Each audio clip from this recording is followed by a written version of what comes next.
coming.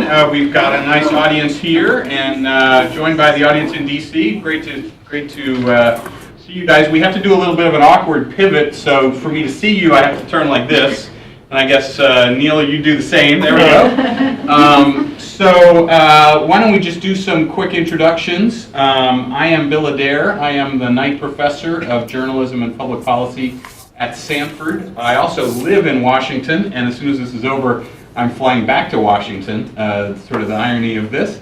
And seeing you there, Neil, I taught in that room all last spring, which is how I met Max, one of our students who's here. And so this is a great opportunity to reconnect with the Duke and DC office.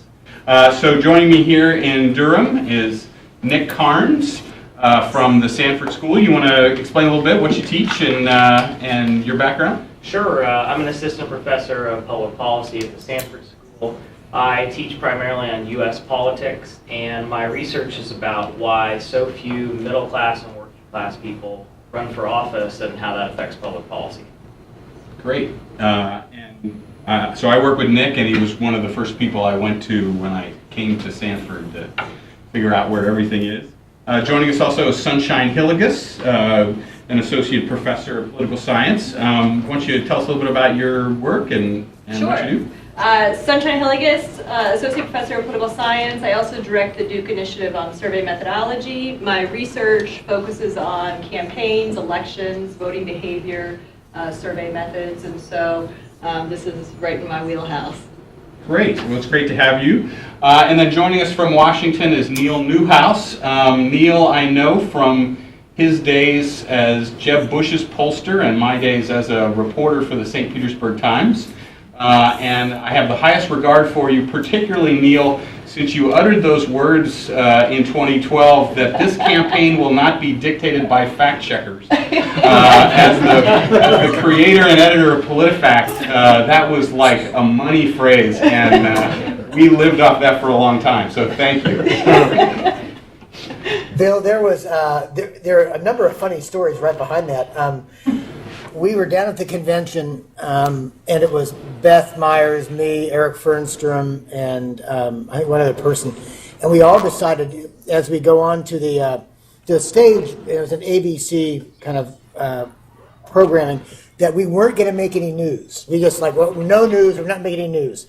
And one of the reporters asked about what we thought about the welfare reform ad we put on the air, and truthfully, I wasn't going to back down from an ad we had on, and our internal fact guys said, "Hey, it's legit. We have the backup, etc.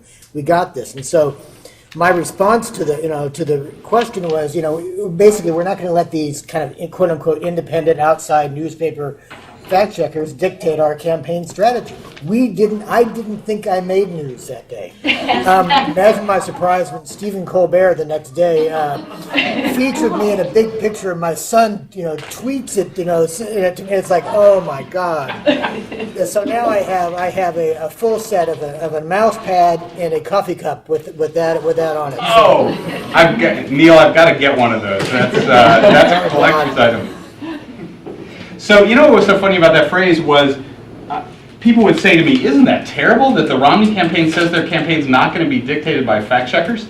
And I was like, no, that's not terrible. What else would you expect them to say? It just seemed to me that you were not making news. But, as I said, I'm very glad you did, and it definitely elevated fact checking. It took me a while to live that one down, Bill. So anyway, we're here to talk about 2014, and it was a very interesting election, and it's great that we have some good different perspectives represented here.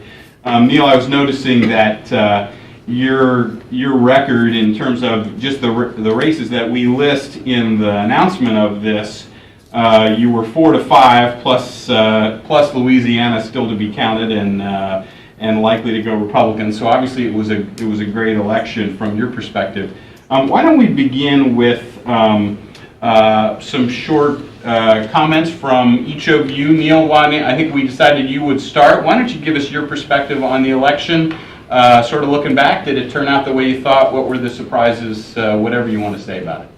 Yeah, I just got a few key points to kind of walk through, and then what I'm most interested in is the discussion with Sunshine and Nick and everybody else, and also the students to hear what questions you guys have. But let me just kind of walk you through what the big things I think happened that caused last Tuesday. I think first of all, Democrats are really stuck with what to do with President Obama. Sitting between 39 and 44% approval rating. They couldn't run with him, and especially those in the red states really couldn't run with him because keep in mind, Obama's running 10 points lower than he did in 2012. So if you're sitting in a key state and Obama got 50% of the vote in 2012, he's probably at 40% now, that's really tough. So you couldn't run with him and you couldn't run away from him. You couldn't run away from the guy because you're a Democrat. Mm-hmm. And Democrats partisan Democrats don't like it if you're kind of turning your back on the president. And so I think that had a negative effect on Democratic intensity. These candidates Allison Leonard Grimes, who wouldn't answer whether she voted for Obama or not, are you kidding me? Of course she voted for Obama. It's like, why would you not embrace that and own it? I mean, it reminded me truthfully, and I knew they were making a mistake. It reminded me of 2006. 2006, we had a terrible year as Republicans. George W. Bush's approval rating was in the tank, and we had all these candidates trying to run away from President Bush. You can't run away from the president of your party. That's impossible to do because you know what? You're cut off your nose to spite your face. You're not going to get the allegiance of Republican voters, and you're sure as hell not going to get Democrats who want to vote for somebody who's against the president. So we knew from previous experience you can't run away from the president, and Democrats had a tough time dealing with that. Second was, especially in the Senate races, quality candidates obviously make a huge difference.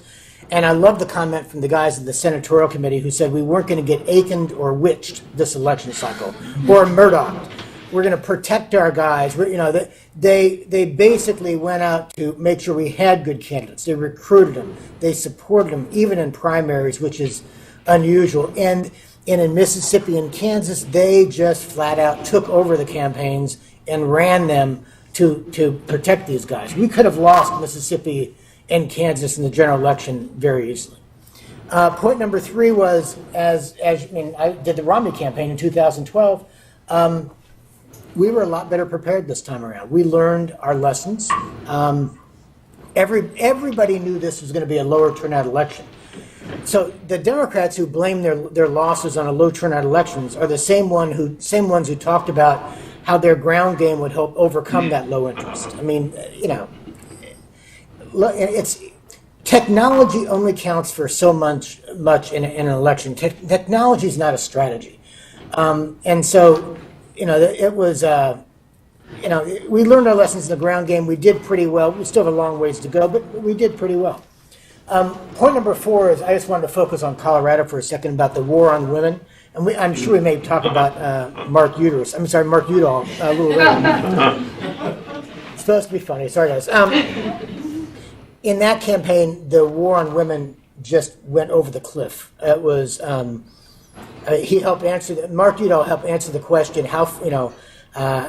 do you think you can take this too far? And the answer was, I think you can. Turns out that women are concerned about a variety of different issues, and his single issue negative campaign drove him into the ground, and his refusal to get off that issue, he and his supporters, I think cost him that election. That was, I couldn't believe they didn't get off that. Point number 5, it is really hard to stop a wave. And this was a wave, make no mistake about it. And you could tell it was a wave because in the states that didn't get the attention, like Maryland and Virginia, we won the governor's race in Maryland. Even the media consultant, who's a close buddy of mine, who did that race, I mean, he and I talked about a week before the campaign, and he thought they had a shot, but nobody dreamed they'd actually probably win the race outside of it. I think even Larry Hogan himself was surprised they won. And Ed Gillespie in Virginia, the reason that race came so close is because nobody was paying attention to it. So when you take a look at those races, what's really interesting one of the unwritten stories really is how the Democratic bench really took a beating. And it's not just the guys are running for Senate, but it's congressional races, state legislative, and even some of these gubernatorial races. Point number 6, and just 2 more points. Moderate Democrats seem to have had a hard time this year revving up the base. So the question, and in our kind of a pre-talks with Sunshine, I kind of mentioned this to her, is that a sign for Hillary? What's that mean for her campaign? Can Elizabeth Warren do better? Can any candidate put the Obama coalition back together again? Yes, demographics will be different in 2016, no question about it. But, is that coalition still available? And then finally, so what does 2014 mean for 2016?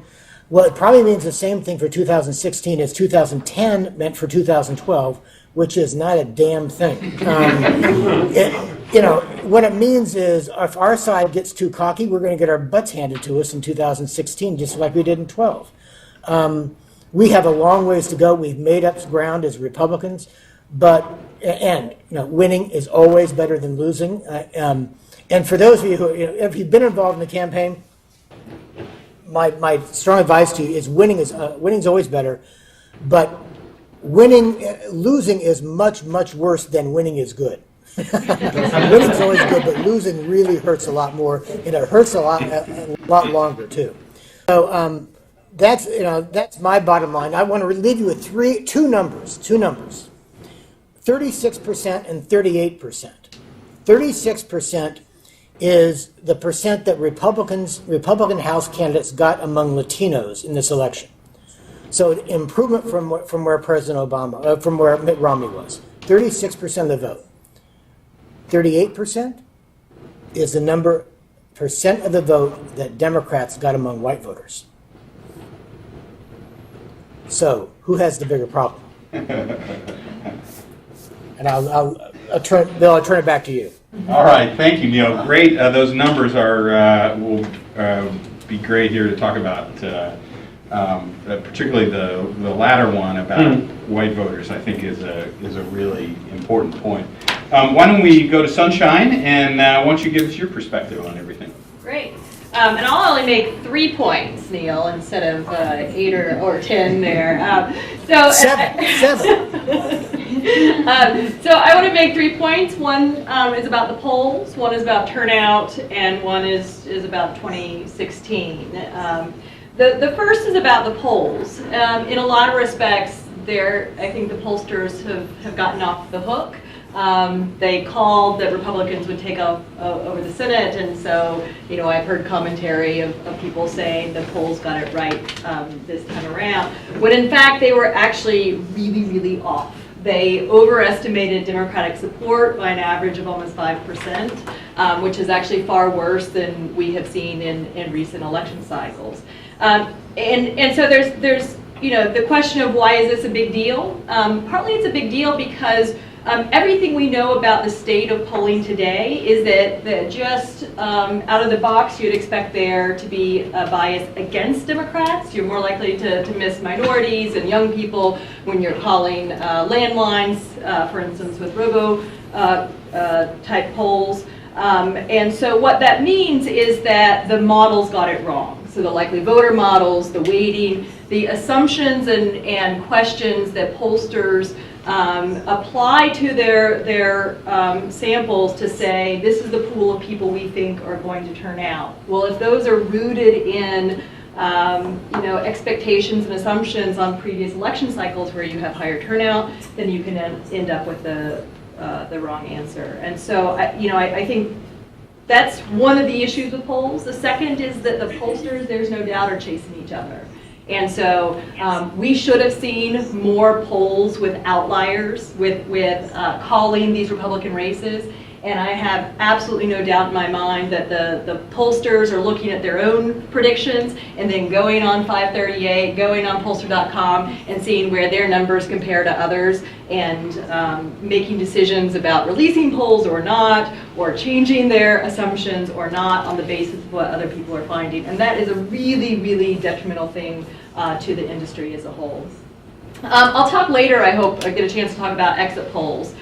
Including, I think, that 36% Latino numbers, if that came from the exit polls, which we have to be very cautious in interpreting the lessons from exit polls. But my second point is about turnout, and the way I've heard it described is to say Republicans were the most popular girl at a party that nobody attended. And so, turnout was really low this time around. And so that is certainly the explanation for some of the races, but it is not the case that it's an explanation for all of the races. Even if you look at projections, had turnout been higher, in some states like, Colorado and Maryland, we're not changing probably the outcomes just with turnout. There was actually some persuasion that probably went on. On the other hand, places like North Carolina and Virginia that turnout probably explains why the polling estimates got it wrong. On 2016, so there I think is a lot to be said about 2016. I'm excited to kind of get into the analysis of that race. Like Neil, my thought is you push the restart button almost every election cycle in a lot of respects. One thing we can say from this election cycle is that Republican support did not grow broader, it grew deeper, right? And so we can't interpret their wins in this election cycle as suggesting that they're reaching a broader portion of the presidential electorate. We certainly see in terms of some of the policies that were voted on that some of the Democratic policies were winners. And so, marijuana and minimum wage. So we're not seeing evidence of a lot of persuasion going on in the electorate. There's also some states that we now might start putting in the blue column, Virginia, potentially New Hampshire. If we start adding up where things stand in terms of the electoral map, there's actually some suggestion that things look pretty good for Democrats and less good for Republicans. Certainly the demographic trends for a national election, notwithstanding the 36% that Neil mentioned, certainly favor Democrats. That said, and Neil's the one that commented on this earlier, Obama will be on the ballot in 2016, but only as the opposition for Republicans. And at the end of the day, in politics, the only thing that we do know is that things change, including parties, including institutions, as we learned in the state of North Carolina, in terms of the electoral rules that are governing who is able to turn out and who is not. And sometimes people and candidates actually learn on the basis of previous election results. And so, I think there's a case could be made that 2016 is still going to be quite an interesting race. Cool. All right, Nick. So like Sunshine, I want to talk about three things. My three are money, money, and money. The Neils of the world aren't free. So no. I want to talk about money. And not cheap either. That's right there. No. You pay for quality. This was the most expensive congressional midterm in U.S. history. And as of today, the FEC has reported that House candidates by themselves, just the candidates, raised about $1 billion. Senate candidates raised about $500 million. That's more than candidates themselves spent on all three presidential elections in the 1980s. And that's not even counting outside money from super PACs and so-called dark money. If we were to add all that in, we could pay to rerun the 1980 Carter-Reagan election 13 times, just with what we spent on this one midterm election alone. So we are spending an arm and a leg on elections right now, and more so than we ever have before. Now, a lot of people talk about this in sort of really dire terms, and when they see big numbers in terms of campaign spending, they start to worry, is government for sale? And I don't think there's any good evidence to support that view. There are always going to be candidates who raise a lot of money and still lose. And there isn't really much hard evidence right now that outside spending was sort of hugely influential in 2014, the way a lot of people worry that it is. Right now, there isn't really a smoking gun linking sort of big money to what happened on Election Day in 2014. But I do think that when we start seeing this kind of money in our elections, we should be worried a little bit about not necessarily what happens on Election Day, but what happens before Election Day and what happens after Election Day. So, you know, for one thing, big money or sort of the soaring cost of campaigns is going to limit our choices when we get to the polls. So these days, for a person to be a credible candidate for most offices, they have to be someone who can either put up a lot of money themselves or who can raise a lot of money easily, ideally from networks of friends and business associates.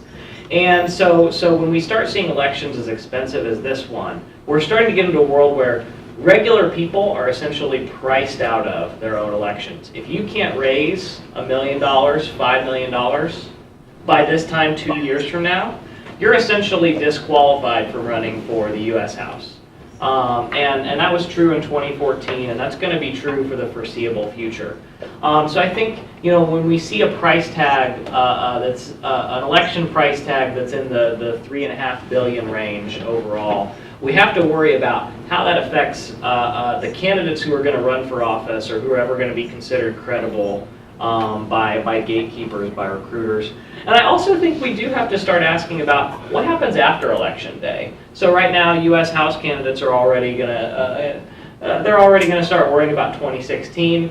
They're going to be going to phone banks in their party headquarters, picking up the phone, dialing for dollars, and spending a lot of their time doing that over the next 2 years because they're all bracing for the next most expensive election in U.S. history. And I think, you know, if there is something 2014 can teach us about 2016, it's that it's going to be a damn expensive election. Great. So let's. You want to say something, Neil? Okay. I'm sorry. I heard you. So let's talk a little bit about themes of the election. Neil, you talked about how unpopular the president was. At Politifact, what we saw, the most popular line that the candidates used was X, insert name of opponent, voted with President Obama 95% of the time. And we checked that in probably 10 different states. They were using the CQ votes with the president data. And it seemed to me that was the most unifying theme of the Republicans, and yet it didn't seem like much of a theme, that was essentially the best that this campaign got. And I was exchanging Twitter messages the Sunday before the election with Jonathan Weissman from the New York Times, and we both agreed this was just an incredibly boring election, that it lacked any sort of central issue, central focus. So let me start with you, Neil. What do you make of that? I mean, is that sort of just by design? Like, hey, Obama's numbers were so low, we're just going to run against him. We don't have to put up a real bold policy that can be attacked. And so whether it's Tom Tillis or Ed Gillespie or whoever, it was just that line over and over again. Well, actually, if you look at Ed Gillespie's campaign, he actually did have an economic plan that he promoted on yard signs and everything else. But back up a second. And I was interested in what Nick had to say about the amount of money spent in the campaigns. You know what? I don't look at this. I don't look at 2014 as a national election. Yeah, it happened in all the states, but it really didn't. This was a 12-state election, maybe. And it was only those states. I mean, I challenge you. I mean, people in California probably didn't see much political advertising. New York didn't see much political advertising. Ohio probably didn't see much. I mean, a lot of states, and I think that's why we had record low turnouts in across the country, is because all the money flew, kind of drifted to the Senate races in those Senate campaigns. So I don't think it was really a national election in that sense. In all of our message testing, Bill, we always, we get all the opposition research from America Rising. We go through it all, and of course, included in there is the candidate voted 97% of the time with President Obama, but I always pushed that we had to be more specific than that. 97% of the time, meaning that Mark Udall voted for Obamacare, for this, to try to kind of demonstrate how the impact, for instance, those votes would have on Colorado or on North Carolina or other states. I kept pushing that you can't just put the 97%. Yeah, people remember the 97%, but you got to have more stuff backing it up. And so that's what we always kind of pushed our campaigns to doing. But when we tested in focus groups in our verbatims on surveys after we run the advertising, all they remember is 97%. In fact, that's what people remember. And keep in mind, we'd always ask Obama approval on all our surveys, and then look at how's Natalie Tennant doing among Obama approvers versus disapprovers. And for instance, in West Virginia, Shelley Moore Capito got something like 88% of those people who disapproved of Obama, and she lost a similar percent of people who approved. It was the best predictor as for who somebody was going to vote for. Do you guys agree? Was it an effective line for the Republicans? I think it's really, in today's polarized environment, there is no doubt that a president has both positive or negative coattails. And that's especially the case given, Congress is doing nothing, right? They've got nothing else to talk about except for, and even the things that they are doing, like voting to repeal ACA or something like that, right, are still leveraged against the president. And so I think that in terms of both messaging, but also in terms of governing, that everything is with respect to the president these days, and that's partly just a function of polarization. You agree with that? I do, just with one complication. I don't think Republicans did enough with presidential disapproval. So right now, Obama, if you were to just look at presidential approval during midterm races for the last, say, 50 years, Obama's in the bottom third. But if you were to look at, seat changes in midterm races, this one was right in the middle of the pack. And so, I think presidential approval has, coattails and possibly negative coattails. And it seems like these messages really resonated with people. But I still think Democrats, overall did a little bit better than you would think based on the president's approval rating. And maybe there was a way for Republicans to take presidential disapproval even further than they did. Was there anything? But Nick, keep in mind, and we picked up 60 seats in 2010. There wasn't anything left over for us to win. It was a pretty empty carcass. Yeah. I'm curious if you guys think, so here in North Carolina, the expectation was going in that Kay Hagan was up by 3 to 4. The polls have been pretty consistent. She was up by 3 or 4. And the only moment, and you tell us if this was true on your internal polls, Neil, it seemed like the only moment where there was a sense that Tillis was gaining was when he started talking about ISIS, and he sort of turned the agenda to the fear of ISIS, and he attacked Hagan for not being at the hearings when ISIS was discussed and whatever. Ultimately, was that a big factor, do you think, any of you? Neil, did your internals show that was really working? Well, that was, one of my partners did that campaign, so I was not directly involved in that one. But you know what, if you look at the numbers for a lot of these competitive races, whether it's in Iowa or Colorado or North Carolina or even Virginia, it looked like the Democrat got what they got in the tracking. And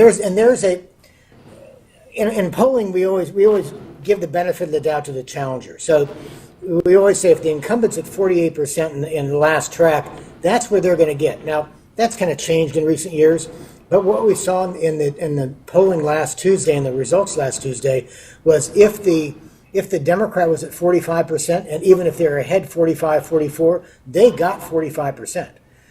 Orman in Kansas got exactly what he was getting in the polling on election day. So I think there was almost a default among all other voters to voting Republican. And I can't pin it in North Carolina to the ISIS attack or anything else, but it was interesting when you go back and take a look at those numbers. That seems to be what happened. Did you feel like that worked for the Republicans? I think the overall thing about not just North Carolina, but a lot of states, is just the fact that people are disgusted with politics right now, right? And I think in terms of when you look at the enthusiasm measures among Democrats and Republicans, I mean, Republicans were perhaps motivated by, let's stick it to Obama, but there was nothing there for Democrats to get enthusiastic about or get behind. And so then what you're left with is a base that is getting pretty tattered. And so, even with attempts to turn out the base, it's really hard to reach voters these days. All of this messaging, right? I mean, people aren't watching political commercials, right? You're not getting those messages to people. And so I think that we don't want to put too much emphasis on any one message that you happen to find in a stump speech or a television ad, because people aren't experiencing the same campaigns from one house to the next just because of changes in the media environment. One thing I wondered about is the Democrats were so effective in 2012, just as they were in 2008, with their turnout machine. They had identified every voter in the U.S. and they had given them a score on a whatever it was 1 to 5 scale, and they made sure they were turning out their supporters, and they were just coming through neighborhoods with platoons of volunteers tracking voters. And it was just incredible sense of organization. I didn't see that in my state, Virginia. I didn't get the sense it was happening here in North Carolina. Nick, you're in touch with the labor movement a lot. I mean, were they motivated more than others? No, I mean, I share your sense, Bill. I think this speaks to Neil's point that this was not a national election the way 12 was. But no, I share your sense that the kind of the combination of micro targeting and a really aggressive ground game. For all the talk about the ground game being world class, I share your sense that this year it wasn't the way it was in, say, 2012. Yeah. You need college students and young people to implement that ground game, and they stayed home. Yeah. They stayed home. I mean, a lot has been made out of the fact that it looks like the numbers are breaking better for Republicans among young people, and I think a lot of that's just self-selection about which young voters did show up. But that a ground game is largely implemented by free, cheap labor, by college students. Sure. And so, I definitely saw some on the Democratic side fighting to try and, drum up volunteers and having a much more difficult time. And so, the question is going to be in 2016, can they reinvigorate those workhorses within the party? Sure. Hey, Bill, don't you think though that what we heard from the Democrats during the campaign was their ground game was intact? I mean, we didn't hear from them that, oh my God, we're worried. They thought there was game on. They thought they had it. They said it was game on. They're not going to come out and say, well, we're really phoning this one in. And you know what I wondered? I don't know. I believe them. I wondered, just knowing the internal dynamics of Democrats over the years, how well the Obama campaign and the people from the Obama campaign, many of whom are now working for companies, so they've basically taken their secret recipe and now they've got assorted companies that are helping candidates. I wondered how much those tools got passed on to these Democratic campaigns. Like, did the Hagan campaign get the full voter list, all of the data from Obama 2012? I'm betting not. And so that's where I think, it was a lot of smoking, maybe not smoke and mirrors, but a little bit of exaggeration on their part. Oh yeah, we're great. But, if you don't have all those pieces, if you don't have all those, all that expertise, because they are either sitting out the race or they're working for another candidate, and, it seemed to me it just was so different than 2012. So we've been talking a lot about polls, and this comes up again and again, and I'd love for each of you to address this. We talk about polls adapting to the modern age, and whether you can, in an era of cell phones, in an era when of just caller ID, when I see polls coming up on my caller ID at home, and just don't answer the phone. How well are the pollsters adapting to that? And where we had bad calls, was it a result of bad polling, or was it a result of lack of polling? Because it seems to me part of it, like you look at the Eric Cantor race back in the primary, and that was not bad polling so much as just lack of polling. Nobody was tracking that race, and so you didn't have the warning signs you might have seen otherwise. I want to start with you, Neil. How are you guys adapting to a cell phone age, and how accurate do you feel your polls are based on what you saw from the exit polls? Bill, how we're doing polling now is so dramatically different than what it was like when I first started in this business. I remember first doing volunteer survey research for the Republican National Committee in the 1970s, late 70s. And we would recruit volunteers to help us make phone calls, and they only needed 5 telephone numbers for every one completed interview we wanted to complete. Now we have about 150 telephone numbers for every one interview, and it's all done by computer. It is an extraordinarily more difficult, more challenging, and more expensive effort. The minimum number of cell phones we complete our calls with is 30%. I think for 2016 it'll probably go up closer to 40%. But it is extraordinarily more difficult and extraordinarily tough to get younger voters on the phone, to get men on the phone, and to think you've got a sample that meets the universe. That's number one. That's just getting the interviews completed, and then trying to figure out who the heck's a likely voter. Just to give you an example, we went back in the 2013 Virginia governor's race. We did a 1,000 interview survey a week before the election. We asked for actual names of voters. We completed the survey, and we asked every kind of turnout question imaginable, from how likely you are to vote to how interested are you in the election to asking if it was their patriotic duty to vote.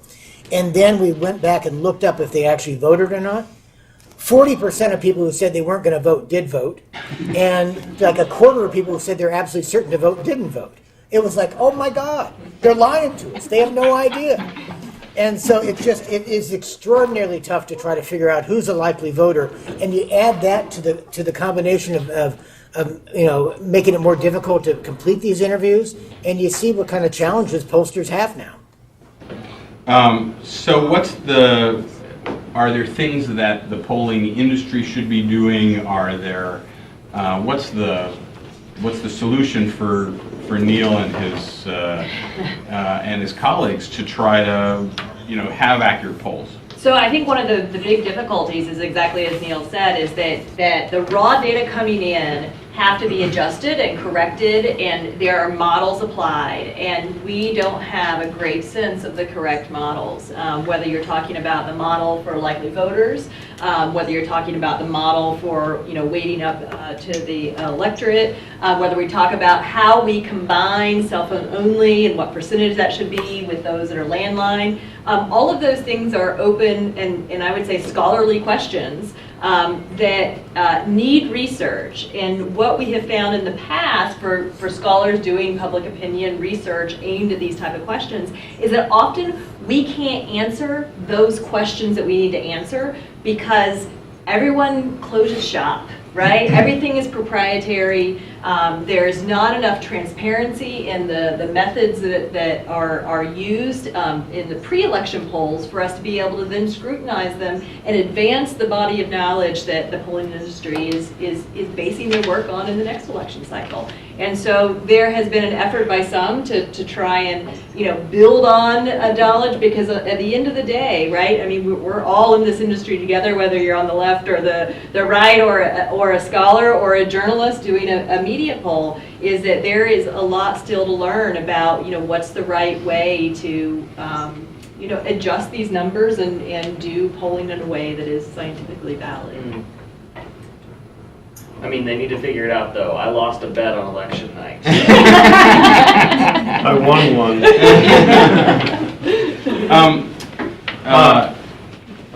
So we're at a good point here, I think, to take some questions. We've got some folks here. Why don't we take some questions here, and then if there are folks there in D.C. who want to ask anything, go ahead. I'm Stuart Barr. I'm a Duke alum. I'm just a citizen. Okay, I've been observing this stuff for a long time. I would agree that in terms of major issues other than anti-Obama, this election was not about very much. But it was ferociously anti-Obama. It was a freight train that has hit the Democratic Party, and I think they're still in shock. The narrative was way off. Do you recall hearing, oh, this is going to be close, it's a nail-biter? Mark Udall in Colorado, I spent 40 years in Colorado, he's a shoo-in. Nobody had heard of Joni Ernst, Bruce Braley, that's a safe seat. Nobody gave Ed Gillespie a snowball's chance, and he almost beat Warner. Scott Brown, carpetbagger, when is that a crime? Mrs. Clinton, New York, are you kidding me? Bobby Kennedy, New York, please. Came within 5,000 votes of beating, the unbeatable Jean Shaheen. I don't think so. I do read the New York Times and got these quick numbers, which I think are significant in terms of what it means for 2016 and beyond. The Republicans control 66 out of 98 state legislatures, 31 governorships. There is no chance the Democrats retake the House before 2022 because it depends on redistricting in 2020. I think this is huge. What's their plan B?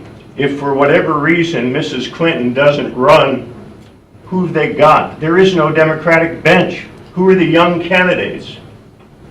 Hello? I don't hear any names. There aren't any. They are in huge trouble because of Obama. The Pied Pipers let them off the cliff. Interesting statistic, and I'm not Bill, popular I love here. this question. I have to say, I bet on Tillis, whom I'm not a fan of, 2 weeks before the election when he was down 3 or 4, because people would crawl over broken glass to vote against Obama. What are the Democrats going to do? That's my question. When do we get the acknowledgement that they were talking about smoke and mirrors? It's an anti-incumbent election? I don't think so. Most of the Republicans won. When is the Democratic Party going to admit what happened? When are they going to deal with reality and stop the denial, which they need to do? What do you guys say to that?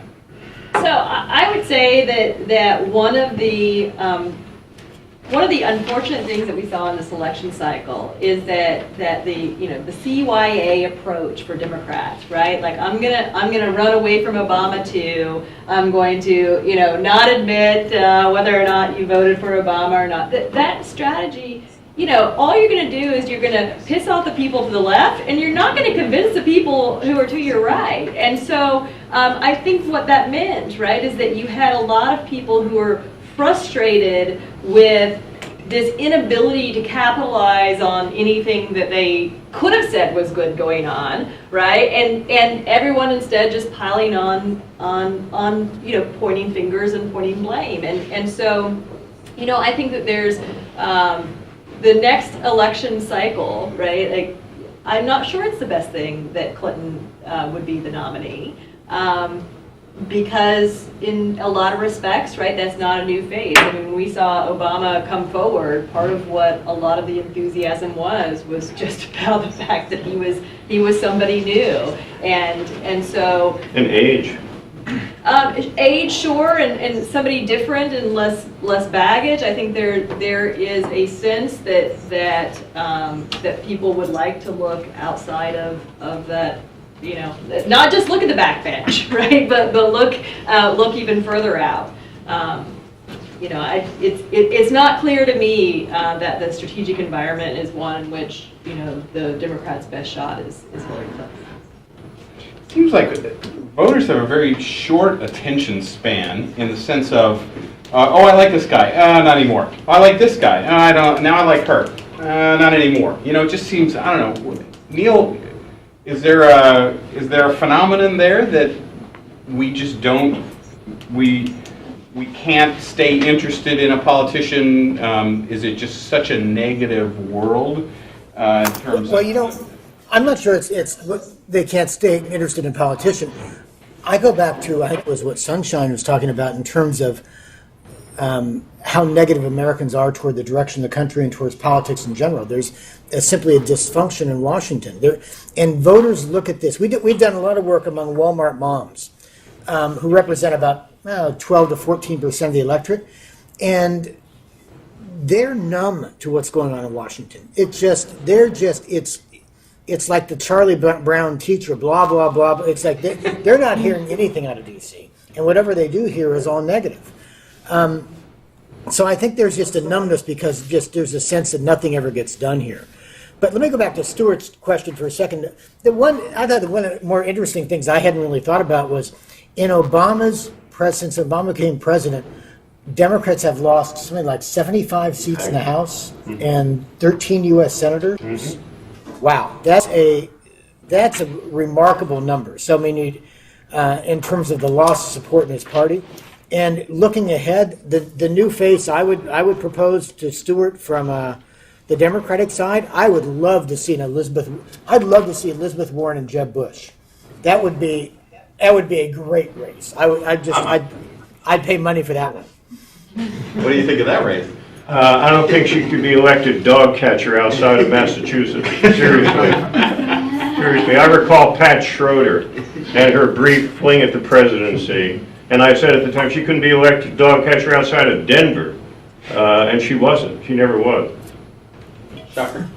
Okay, so on the topic of, short memories, a lot's been made, kind of compiling a list of potential candidates for 2016, especially from the Democrats. So faced with, their recent, I guess you can call it in a way, losses, Mark Warner and Martin O'Malley were two names that have been floated around for either the VP or the presidential spot.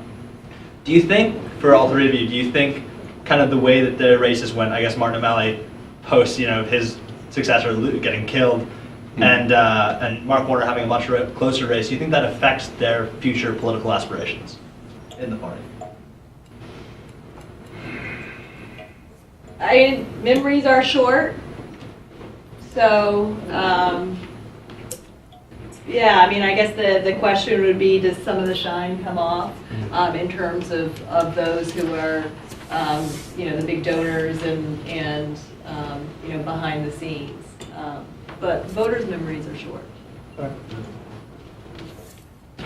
I mean, I think it's important to keep in mind too that, 2 years before he ran for the presidency, Obama was still a relatively new face in the Democratic Party, one who, had setbacks, and I think if I were betting on who was going to be a serious contender in 2016 on both sides, I think I would not be surprised if we saw some high-quality candidates who most people aren't thinking about as being on the bench right now. So that's, I think it's important to keep in mind that you can have a candidate come out of nowhere and run a really effective presidential primary campaign and then general election campaign. Great. Matt? This is a question for Neil Newhouse. My name is Max Fisher. I'm a student here. I'm a senior. You discussed how the Democrats related to Barack Obama, kind of some indecision as to whether to run towards or away from him. How would you say the GOP candidates dealt with their party leadership? Obviously, it's a lot different when you don't have a president, but still, how do you feel like they related to the party leadership of Boehner and McConnell? I think they dealt with Reince Priebus terrifically.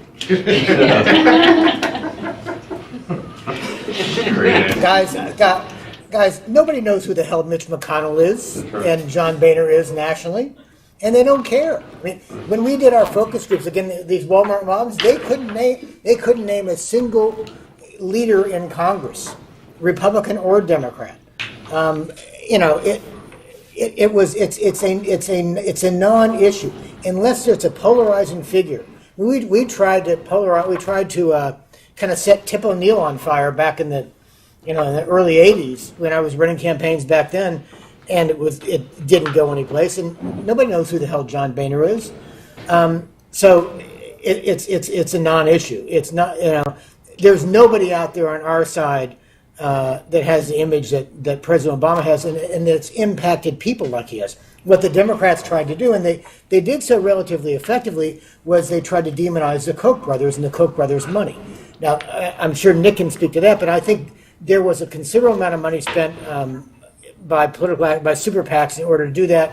It was relatively effective, but again, they had to build these guys' name IDs up first and kind of demonize them. It's like a bank shot. Yeah. It's a bank shot unless it's the president or somebody actually impacts their lives. I think demonizing the Koch brothers is just as hard as demonizing John Boehner. If you're not following politics regularly, or if you didn't grow up in Wichita, you don't know who the Koch brothers are.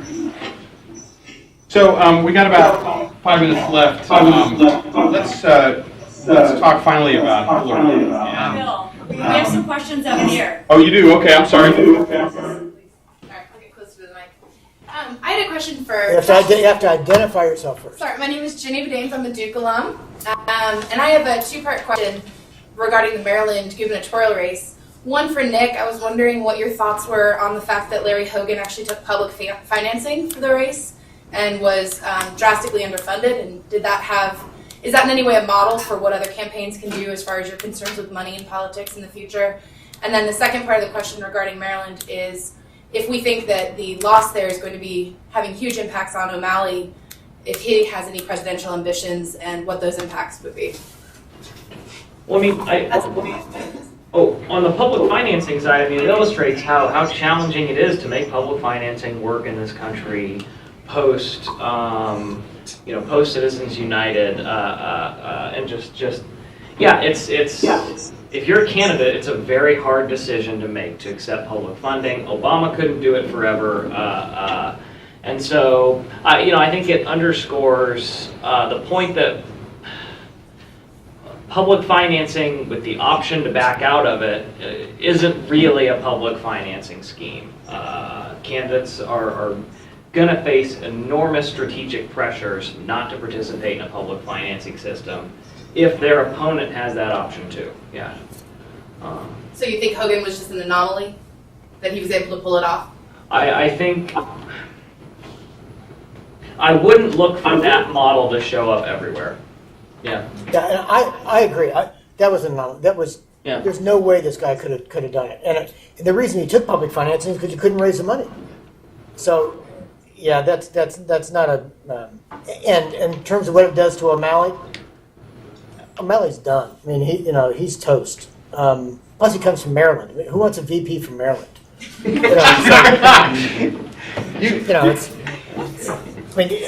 Virginia's a much better option for Warner. Other questions in DC?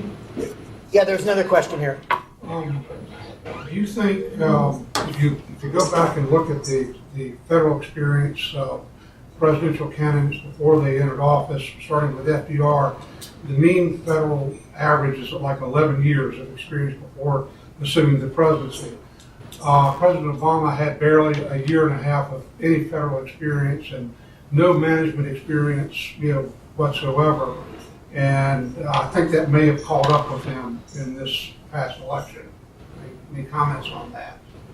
I'll tackle that one first, just simply because I'm a strong believer that governors are the best qualified to be president, simply because they've actually managed something, they've actually run something, and I'm a huge believer in their abilities to run the country and be an executive.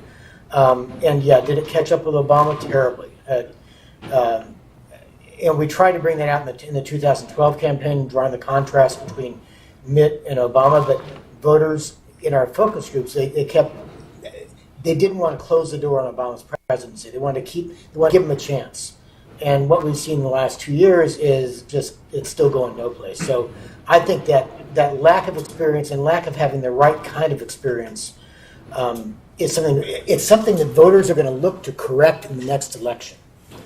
And that's why you hear on our party more people saying, gee, Mitt Romney should run again. Do you think Mitt Romney should run again? No, I don't think he's going to. He's not going to run again. If he were to run again, would I line up for him again? Yeah, in a second. I'd probably be divorced if I did it. But I'd do it. It was the single most fun, best experience of my professional life. Spending a year and a half in Boston doing the campaign. And for those of you in the audience, for you you undergrads at Duke, I became interested in polling and doing this from my classes at Duke, and I never dreamed I would actually make a living doing this. I never dreamed this stuff would happen. But and it's odd that when as I'm 60 years old, my best experience was just 2 years ago. But I would encourage you guys to try to get involved in a presidential campaign or a campaign of any kind, because it's an incredible experience, especially if you're a competitive person.